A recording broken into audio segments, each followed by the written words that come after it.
Social media has created a unique ecosystem of human interaction, a space of immediacy and distance, global connection and emotional disconnection. This digital world, seemingly a realm of freedom and expression, has transformed into an arena where hate speech multiplies in unexpected ways. If we examine the current dynamics of our interactions, especially on platforms like Twitter or Facebook, we realize that hate does not arise spontaneously. It is fed, multiplied, and perpetuated by the very design of these platforms. How is it possible that despite living in an era of unprecedented connectivity, people feel more distant and polarized than ever? The answer may be found in the work of philosophers like Byung-Chul, who, in addressing the phenomenon of the expulsion of the other, reveals the key to this process of dehumanization on social networks.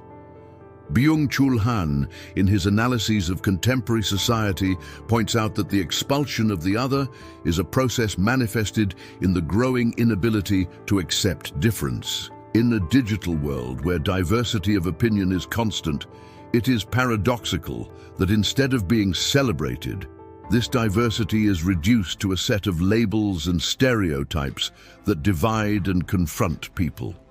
The expulsion of the other does not occur overtly. It happens subtly by reducing the other to a simple and often derogatory category.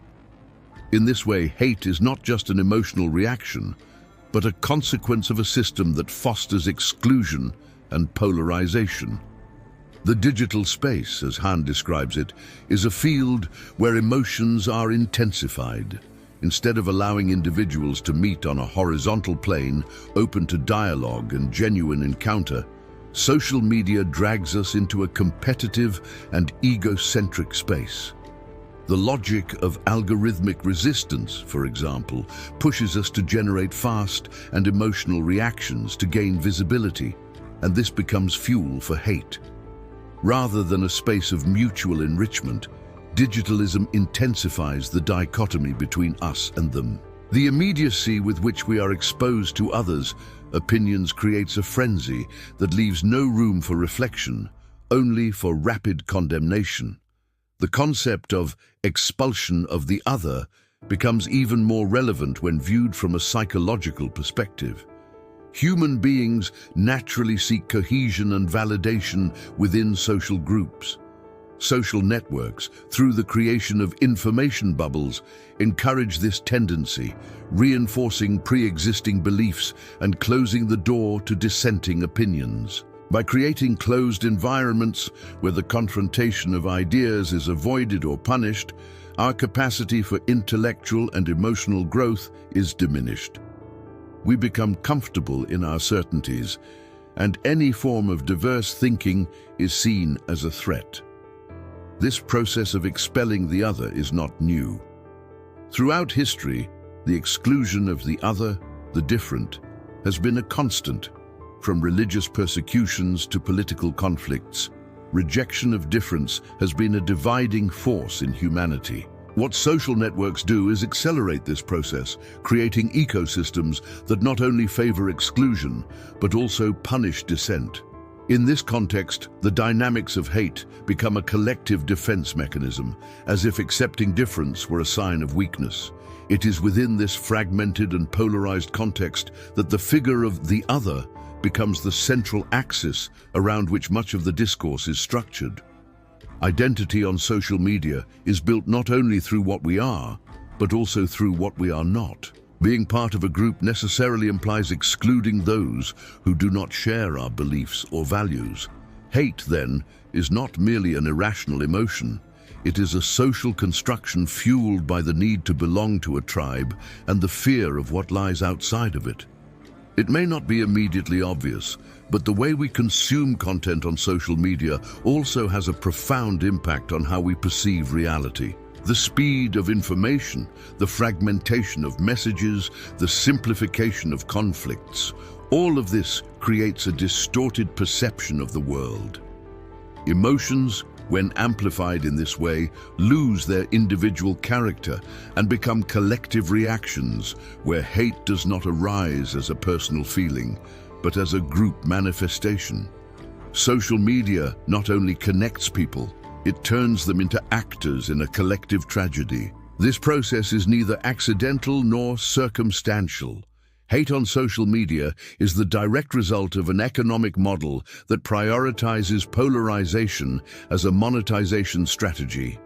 The algorithms that power these platforms are designed to generate reactions, to keep people engaged, and nothing captures attention more than conflict and extreme emotions.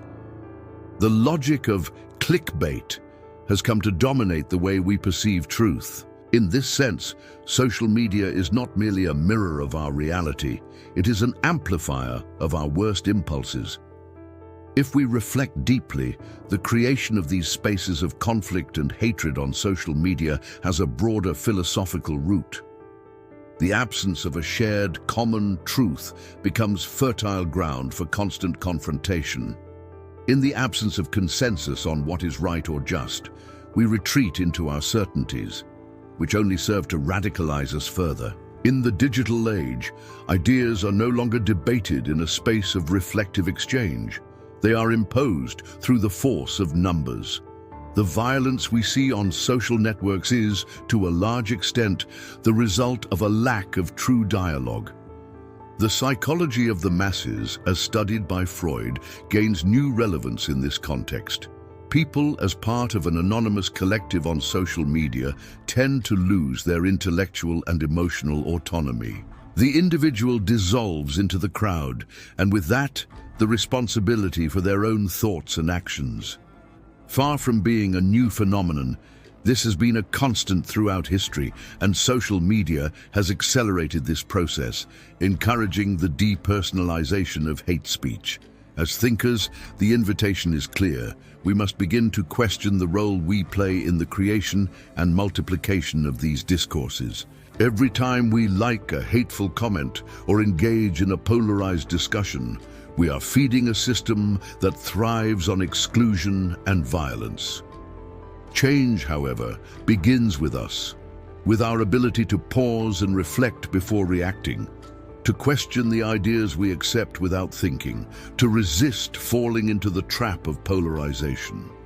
If you've made it this far, I invite you to take a small step. Knowledge is a collective good, and sharing ideas that foster free thinking is an act of resistance. If what you found here has made you reflect, I encourage you to leave a like and subscribe to this space where critical thinking and humanity meet. By doing so, you're not only supporting the project, but also contributing to a wider network of reflection that can serve as a beacon in the darkness. In the meantime, hate will continue to multiply, but so too can reflective thought and conscious action, slowly creating an alternative to this destructive cycle. In this process, social networks, far from being battlegrounds, can become fertile ground for personal and collective growth. But for that to happen, we must change our relationship with them, beginning by understanding how they affect us, how they turn us into actors in a drama for which we are all responsible. It's clear we can't wait for others to change first. The transformation of the digital space begins with each of us. Only when we understand that social media is not just a reflection of our society, but also a powerful tool to shape it, can we begin to imagine a world where hate is no longer the currency of exchange, but dialogue, understanding, and the acceptance of others in their difference.